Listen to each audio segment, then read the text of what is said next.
Cette vidéo vous aidera à bien choisir un bon ordinateur pour vos travaux à domicile, car le plus souvent lors de mes travaux, certaines personnes me recommandent pour l'achat d'ordinateurs et les caractéristiques des ordinateurs qu'ils demandent, je me pose la question de savoir est-ce qu'ils comprennent même ce qu'ils demandent. Alors aujourd'hui, j'ai décidé de faire une vidéo pour vous montrer les différents blocs d'un ordinateur et vous montrer ce que vous auriez à demander au cas où vous avez besoin d'un bon ordinateur. Vous n'allez pas choisir un ordinateur au hasard. Donc, le premier bloc dont vous allez rechercher lors de l'achat d'un ordinateur, c'est vous aurez un processeur. J'aurai un processeur là. J'aurai un autre bloc là qui est la ROM. J'aurai également, là il faudrait que je dessine un peu plus petit car la ROM est nettement plus petite. J'aurai également là un autre élément là qui est la RAM. D'accord. J'aurai par la fin un autre élément là qui est le périphérique d'entrée-sortie. Et puis le processeur à son tour est cadencé par une horloge. D'accord. Je vais prendre l'outil texte pour pouvoir écrire sur les différents éléments pour que vous puissiez bien observer. D'accord, je prends l'outil texte et puis j'essaie d'écrire sur les différents éléments. Je vais changer la couleur, je prends noir. Donc nous aurons là horloge. D'accord, nous aurons là un processeur. D'accord, nous aurons là la ROM. Nous aurons également là la RAM. Nous aurons des périphériques d'entrée-sortie que je vais appeler input. Donc, écrivons une fois entrée, barre, sortie. D'accord. C'est ça, ces différents blocs que vous allez rechercher lors de l'achat d'un ordinateur. Mais ce n'est pas tout, rassurez-vous. Ces différents éléments doivent être interconnectés entre eux par des fils, par des liaisons électriques que nous allions appeler des bus de communication. Ça ne s'appelle pas des fils, mais des bus de communication. Donc nous aurons des éléments là. Je prends l'outil crayon. Il y aurait des bus de communication. Donc nous aurons des bus de communication qui vont communiquer entre le processeur et les différents éléments qui sont des périphériques, des bus à bidirectionnels. Donc je marque là. Attendez, je change la couleur. Ce sont des bus, ça s'appelle des bus de communication. Ici, nous aurons peut-être, pourquoi pas, le bus donné. Et plus bas, nous aurons un autre bus de communication pour interagir entre les différents blocs qui s'appelle le bus de données, le bus d'adresse. Bus d'adresse. D'accord. Et puis maintenant, lors de l'achat d'un ordinateur, ce que vous allez rechercher, vous aurez à choisir un bon processeur. Lorsqu'on parle de processeur ici, vous aurez à entendre des mots, des termes comme un processeur du type, le processeur peut être un i5, ça peut être un i7 lorsque vous parlez. Vous entendez. Et puis ce processeur est cadencé à une fréquence. Ici, la fréquence est générée par une horloge, par un quartz qui génère le séquencement et le fonctionnement de l'ordinateur. Et cette fréquence doit être peut-être à 3,3 GHz. C'est la fréquence. Donc 3,3 GHz. Puis maintenant, la ROM. Certes, les constructeurs n'en parlent pas, mais tout système à micro-ordinateur possède une ROM. Pour l'instant, passons. Marquons les points dont les clients recherchent. Eux, ils recherchent souvent la RAM. La RAM, vous pouvez avoir un 4 GHz, gigaoctet autant pour moi, car la RAM, c'est espace mémoire, gigaoctet, ou vous pouvez avoir 8 gigaoctets. D'accord, 8 gigas. Et puis, pour les périphériques d'entrée-sortie, donc, entrée-sortie, nous aurons les entrées, les entrées ici. Pour les sorties, nous aurons également là les entrées. Les sorties peuvent être un écran ou la carte graphique de sortie. Vous aurez les entrées qui sont peut-être des souris. des scanners, tous les périphériques que vous allez pouvoir connecter là. Donc ça, c'est tous les éléments que vous avez dans le truc.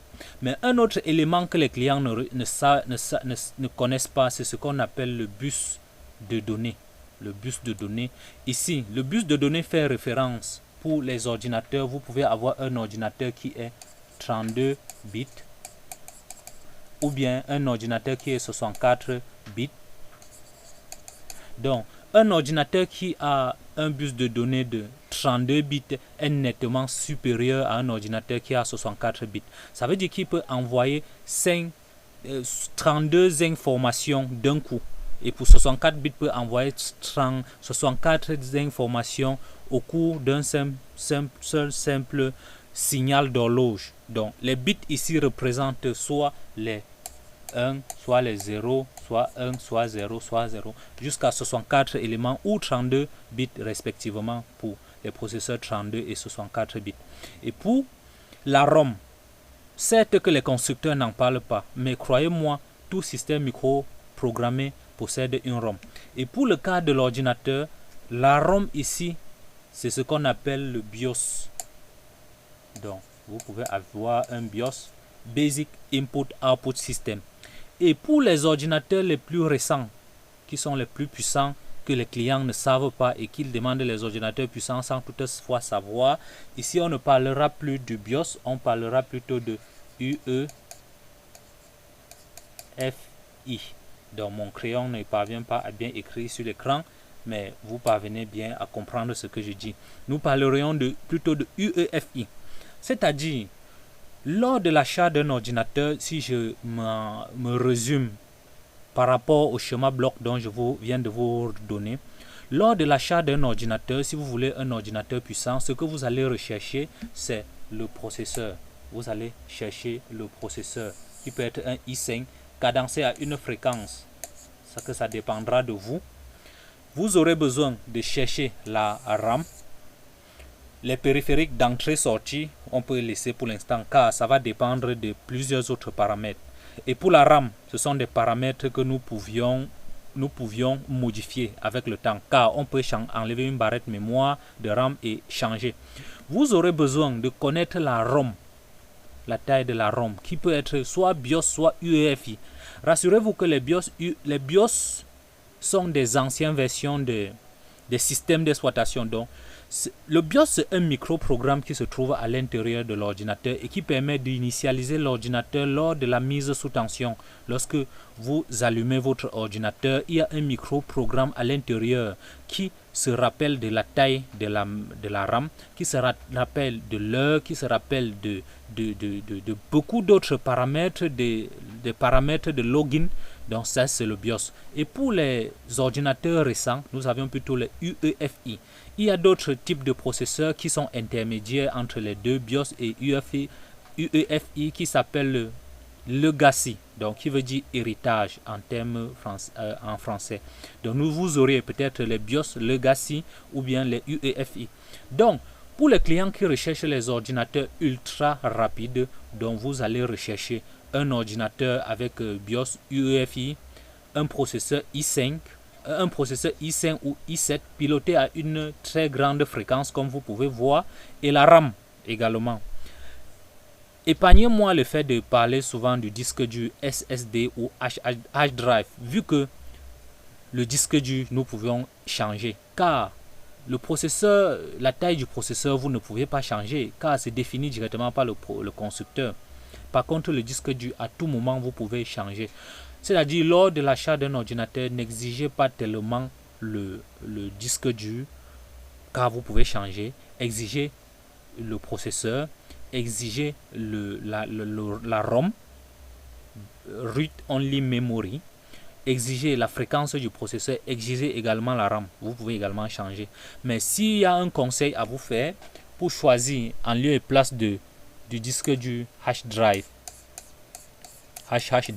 je vous suggérerais de prendre plutôt les disques durs SSD, Solid State Drive. Ce sont les disques durs récents qui sont nettement plus rapides que les anciennes versions de disques durs. Donc ça là, c'est un peu obsolète. Ces disques durs sont un peu obsolètes. Donc en grosso modo, voilà à quoi est constitué un système microprogrammé. Et pour le cas des microcontrôleurs, lorsqu'on parle des microcontrôleurs, certains se buguent en savoir, ils ne savent pas à quoi ce que c'est. Tous ces éléments dont vous avez vu sont réunis dans une seule puce. Donc tous les éléments-ci sont reliés dans une seule puce. Donc, et là, le processeur ici est soit un quartz que nous allons insérer, qui est parfois de l'ordre de 4 MHz, qui est nettement très inférieur à la fréquence de 3 GHz qu'on avait auparavant. Un processeur, la ROM, la RAM et les périphériques d'entrée-sortie. Mais ici, on ne parlera pas des périphériques d'entrée-sortie, on parlera plutôt des bits. Donc, qui peut être les ports d'entrée-sortie. Si c'est peut-être un PIC 16 F84, vous aurez d'une part le port A et d'autre part le port B. Donc, voilà en grosso modo, cette vidéo était un peu bref. J'ai pas eu le temps de bien préparer pour mieux vous expliquer.